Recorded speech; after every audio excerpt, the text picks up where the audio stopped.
એક સિક્કો 3 વખત ઉછાળવામાં આવે છે તો ઘટના A બરાબર 2 છાપ મળે, ઘટના B ઓછામાં ઓછી 2 છાપ મળે, ઘટના C વધુમાં વધુ 2 છાપ મળે અને ઘટના D કાંટા કરતા છાપ વધારે હોય તેની સંભાવના શોધો।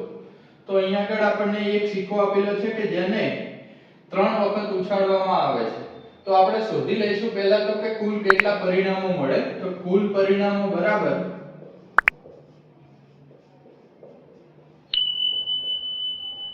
2 ની n ઘાત, જ્યાં n એ ઉછાળવામાં આવતા સિક્કાની સંખ્યા છે તો આ સિક્કાને 3 વખત ઉછાળેલો છે તો n ની જગ્યાએ 3 આવશે, 2 ની 3 ઘાત એટલે કે 8 આવશે।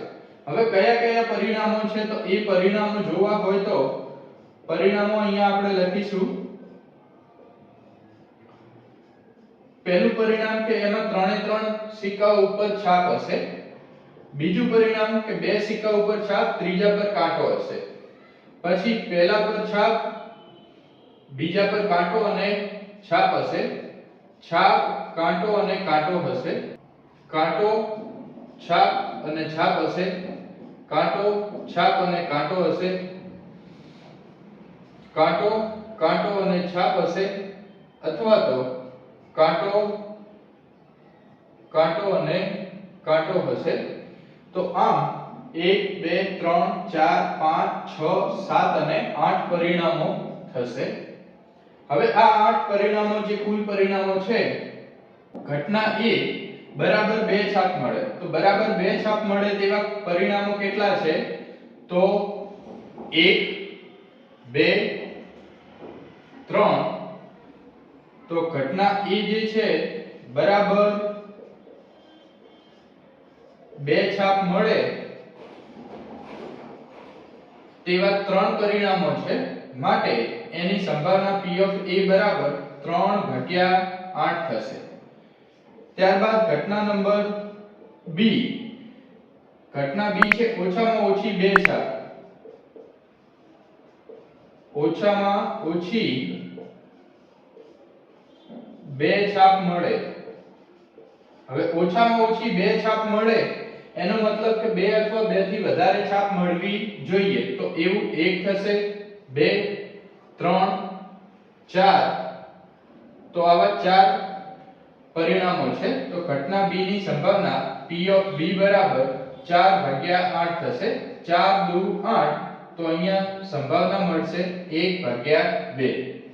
ત્યારબાદ ઘટના નંબર C, વધુમાં વધુ 2 છાપ મળે,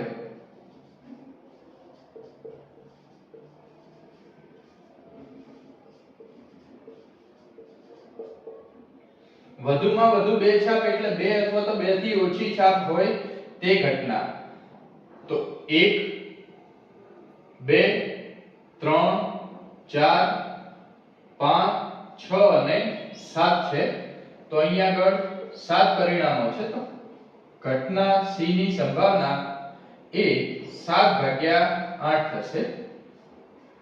ચોથું ઘટના D, ઘટના D છે કાંટા કરતા છાપ વધારે હોય, કાંટા કરતા છાપ વધારે હોય